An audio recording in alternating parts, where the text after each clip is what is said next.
Estamos con Alfonso de la Torre, él es economista, él dirige además el portal puntoycoma.pe y con él estamos hablando sobre la situación política de nuestro país y vamos a conversar también sobre la situación económica. Vamos a continuar hablando ahora sobre el tema parlamentario. Hemos pasado revista a buena parte de los candidatos presidenciales y ahora me gustaría que nos digas qué piensas tú acerca de lo que puede ocurrir con el Congreso de la República. Yo creo que es muy probable, primero que todo, que el Congreso siga siendo un ente fraccionado, que va a forzar alianzas que en el Perú tienden a ser frágiles, lo cual quiere decir que el próximo gobierno, si quiere hacer grandes cambios, lo tendrás que hacer en los primeros 6 o 8 meses cuando todavía tienen fuerza, porque esa fuerza se va a diluir. De repente no va a llegar a los niveles de hecatombe que ha tenido el gobierno humanista, pero esa fuerza parlamentaria se va a terminar diluyendo. Y acá yo quiero hacer énfasis en una cosa muy importante. El Congreso peruano tiene una tasa de reelección muy baja. Solo uno de cada 5 congresistas es reelegido, si no es menos, en cada elección. O sea, el Congreso se renueva y aún así, a pesar de ser nuevos rostros, sigue siendo de una calidad no solo legislativa, sino personal bastante baja. Lo cual te dice que el problema viene de lo que están haciendo los partidos. Que no importa que cambien las caras, cambian a alguien malo por alguien peor. Elección tras elección. ¿Por qué? Porque se improvisa. Porque los dos partidos que han dicho que son los grandes partidos tradicionales, en la última semana han tratado de improvisar con personas de la farándula, manoseando sus nombres. Y lo mismo pasa, si eso pasa en los dos partidos tradicionales, imagínate en el resto de partidos. Entonces, efectivamente, hay personas en el Congreso de la República que generalmente son los que tienden a ser reelegidos, que hacen una labor importante, pero muchos no. Eso, el problema y la calidad del Congreso es una expresión de los partidos. ¿Queremos cambiar el Congreso? Eso no pasa por pasar nuevas leyes, no pasa por prohibir la reelección, porque como te digo, la mayoría de congresistas no son reelegidos, sino por fortalecer los partidos y tener partidos que realmente se merecen ese nombre. Actualmente en el Perú no lo hay. Hay mucho transfugismo, hemos visto en la conformación de estas nuevas alianzas, gente que militaba en un partido que ahora está en otro partido, digamos, Cheput, que estaba en Perú Posible, ahora está con PPK, no sé, Anel Townsend, que ha estado por todos los partidos, ahora está con el señor Acuña, y así. Meche Arauz, que estaba con los apristas, que fue su candidata presidencial, ahora está con PPK. ¿Qué hay con el tema del transfugismo, que fue muy criticado y ahora pasa piola? Algo que te dice mucho sobre la fortaleza de los partidos. Miremos el APRA, que es el partido histórico más importante junto con el Partido Popular Cristiano, que ha sido gobierno hace 5 años. Tienes al expresidente de ese partido, de ese gobierno, postulando. A la exministra de Economía, Mercedes Arauz, postulando. Al exministro de Defensa, Antero Flores Arauz, postulando. Al expremier Yehude Simón de ese gobierno, postulando. ¿Qué te dice eso la consistencia cuando los 4 postulan por partidos y organizaciones distintas? Que compiten entre ellos, o sea, que no hay consistencia, que no hay fortaleza, que los partidos entran y son cascarones porque luego tienes que llenarte de técnicos que puedan gobernar. En el caso del transfugismo, hay 2 tipos, digamos, de transfugismo. El bueno, el entendible, el justificable y otros que son más criticables. El caso de Anel Townsend es ya ampliamente conocido, ya se ha dicho bastante sobre el tema, no creo que pueda aportar nada nuevo, solo te puedo decir que comparto la decepción de muchos, como ha sido el caso con Susana Villarán, como ha sido el caso con Nano Guerra García. Ese es un tipo de transfugismo. Hay otro tipo de transfugismo de personas que son fieles a un partido hasta lo que es legítimo y razonable, ¿no? Hemos visto el caso de Cheput, en Perú Posible, tratando de defender al pobre Alejandro Toledo, hasta que el mismo pobre Alejandro Toledo decidió deshacerse de las personas que le eran más fieles. Cheput tiene todo el derecho de seguir haciendo vida política. Si la decisión correcta era moverse de Perú Posible con Alejandro Toledo a Peruanos por el cambio de Pedro Pablo Kuczynski, es una pregunta abierta que solo el tiempo lo dirá. Pero hay que tener en cuenta esas 2 diferencias, y el problema es que los transfugistas malos son tantos y tan comunes que a los pocos que tratan de hacer política decente pero se dan cuenta que los partidos no dan la talla, terminan siendo embarrados cuando realmente no es falta. Y hay otros que estaban en otros partidos, pero se les acusaba de haber sido de estos partidos y hoy se han quitado un poco la careta o la máscara. Luis Galarreta, decían todos que era un fujimorista, ¿no? Y hoy, ahora que están militando y que la defiende a Keiko, digamos que lo ha puesto en evidencia. Claramente. Aparte porque Luis Galarreta, que hoy ataca ferozmente a PPK, entró al Congreso en este último periodo de 5 años por el efecto arrastre de PPK.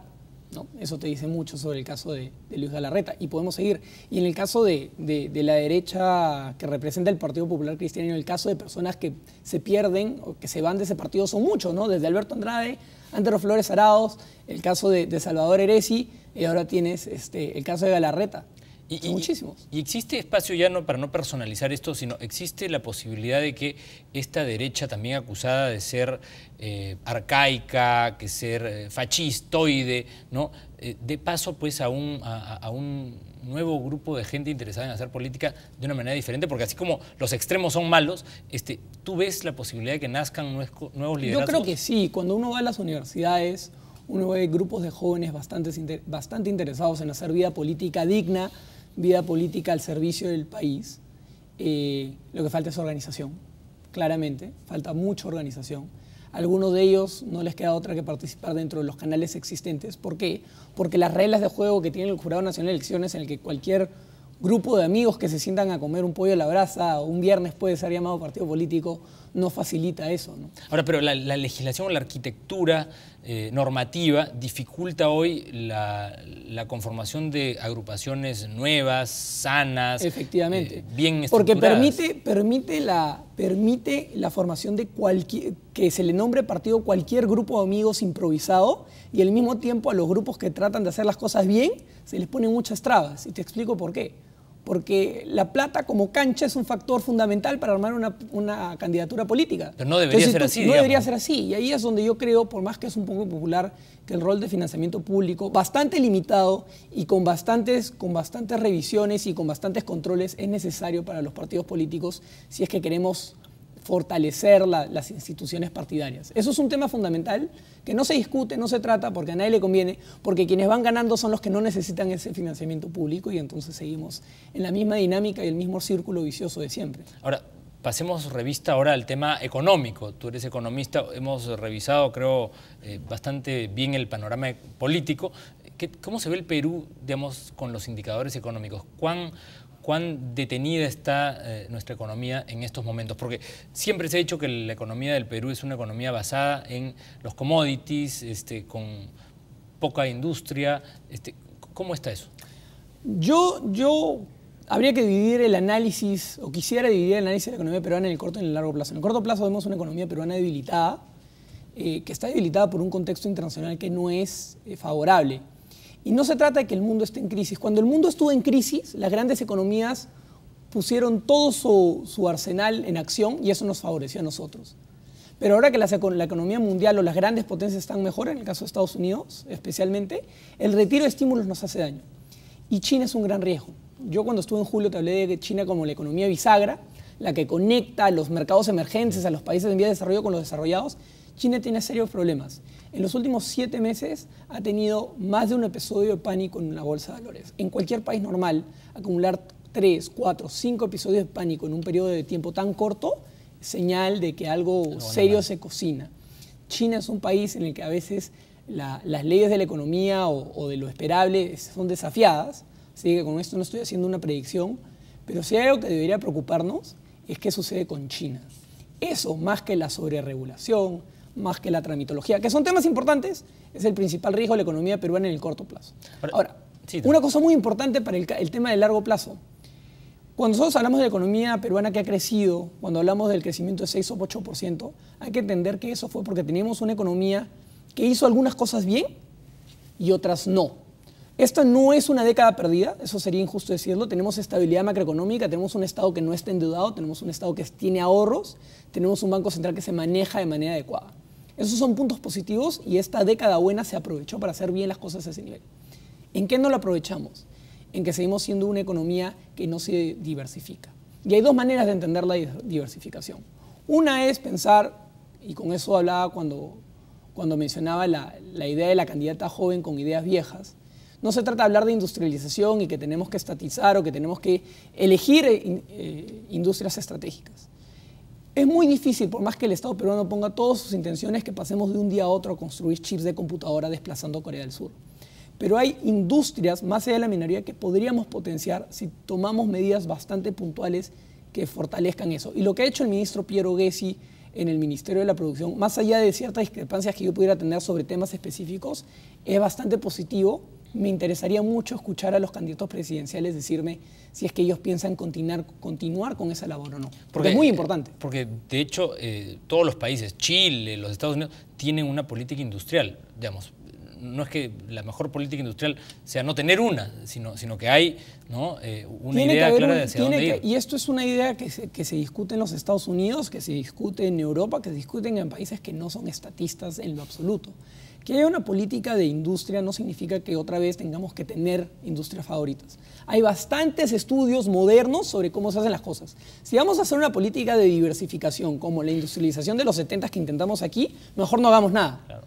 Pero lo que sí necesitamos hacer es una política de industrialización muy distinta de esa. Ahora, ese es el gran reto. Hace unos años, yo recuerdo, yo trabajaba en la Escuela de Posgrado de la Universidad del Pacífico y se invitó a Michael Porter. En esa época vino Michael Porter al Perú y dijo una serie de cosas que al establishment no le gustó. Él dijo que las instituciones en el Perú no funcionaban y que no se estaba logrando pues, un crecimiento y desarrollo armónico de la sociedad peruana. ¿Tú crees que ha cambiado algo? No, yo creo que el diagnóstico es correcto y sigue siéndolo. Nosotros tenemos un problema en lo que es la mejora del sistema de salud, la mejora del sistema de educación bastante grave. No hay diversificación posible si no tienes a una fuerza laboral y a una población bien educada y bien alimentada y con salud adecuada. Ese es un primer paso. El otro es cómo nos planteamos desarrollar industrias en el Perú que no son elegidas por el Estado, sino por el sector privado. Lo que nosotros necesitamos hacer es facilitarle a los emprendedores, no solo los grandes, sino también los pequeños, la posibilidad de entrar e intentar. Porque la paradoja es la siguiente. El Perú puede tener una gran ventaja para desarrollar, por ejemplo, lapiceros. Por ponerte un ejemplo hipotético.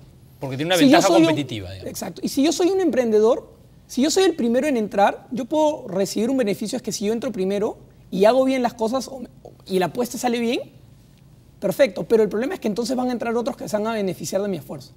Sin embargo, si sale mal, yo me quedo con todos los costos. Entonces, el Estado tiene que venir acá a nivelar las cosas, porque los emprendedores en estas nuevas industrias corren todos los riesgos, pero no se quedan con todos los beneficios. Y ahí es donde el Estado tiene que entrar. No para subsidiar, no para dar prebendas, no para tener amigos favoritos que se reúnen en salas para darte financiamientos privilegiados, sino para desarrollar marcos normativos, para desarrollar políticas que permitan a ciertas industrias dar ese primer paso de intentar. En el Perú no intentamos, en el Perú no innovamos, porque el riesgo para cada innovador es demasiado grande. Claro, no hay un sistema que premie a la innovación o que la proteja. Efectivamente. Esa es la política de diversificación o industrial, si se quiere, que necesitamos, que es la que ha querido desarrollar el ministro Gessi. La política industrial que necesitamos no es la que propone algunas personas de ideas bastante más antiguas, que es que el Estado estatice, que el Estado se quede con tal empresa, que el Estado cierre las importaciones. Pero tampoco es el no hacer nada y el dejar que las cosas estén como estén. Porque eso es el piloto automático. El piloto automático y en donde no hay regulación de situaciones de abuso de posición de dominio. Y déjame decirte, Luis Alfonso, que el Perú está en piloto automático no solo en lo económico. A mí me preocupa cuando muchas veces hablamos del el piloto automático solo a nivel económico. La seguridad ciudadana está en piloto automático. Por eso es que no pasa nada. No se hace nada, el presidente Humala promete reunirse con el Consejo Nacional de Seguridad, no lo hace y vemos los resultados que tenemos. Sí, bueno, es el país entero el que está en piloto automático. Bueno, la esperanza es que hay gente como tú que está estudiando, perfeccionando tus estudios en Harvard y en sitios prestigiosos para venir luego al Perú a trabajar, pues, ¿no? Ese es el reto, no solo mío, hay muchas personas que están haciendo una labor bastante interesante a nivel de investigación, a nivel de desarrollo de políticas públicas. Hay muchos jóvenes trabajando en el Estado que no reciben esa atención. Yo escucho a veces a muchos políticos hablar de los burócratas, como si los burócratas todos fueran malos. Hay muchos servidores públicos que ganan menos de lo que podrían ganar porque realmente quieren servir. Los políticos son los que no dan la talla, no las personas que trabajan en el Estado. Yo estoy seguro que las cosas pueden cambiar. Ya saben ustedes quién sería mi ministro de Economía si es que algún día pues, llegamos a ser gobierno. Te agradezco un montón, tú eres un caballero y este canal siempre está al servicio de gente como tú que viene a aportar ideas y a contribuir pues, a construir un mejor país. Gracias, Alfonso. Gracias, Luis Alfonso. Bien, nosotros amigos vamos a hacer una breve pausa y volvemos con la comunicación oficial del movimiento independiente Obras y con Harold Alba, con quien vamos a hablar con respecto a lo que se ha decidido en el Comité Ejecutivo de esa organización política. Ya regresamos.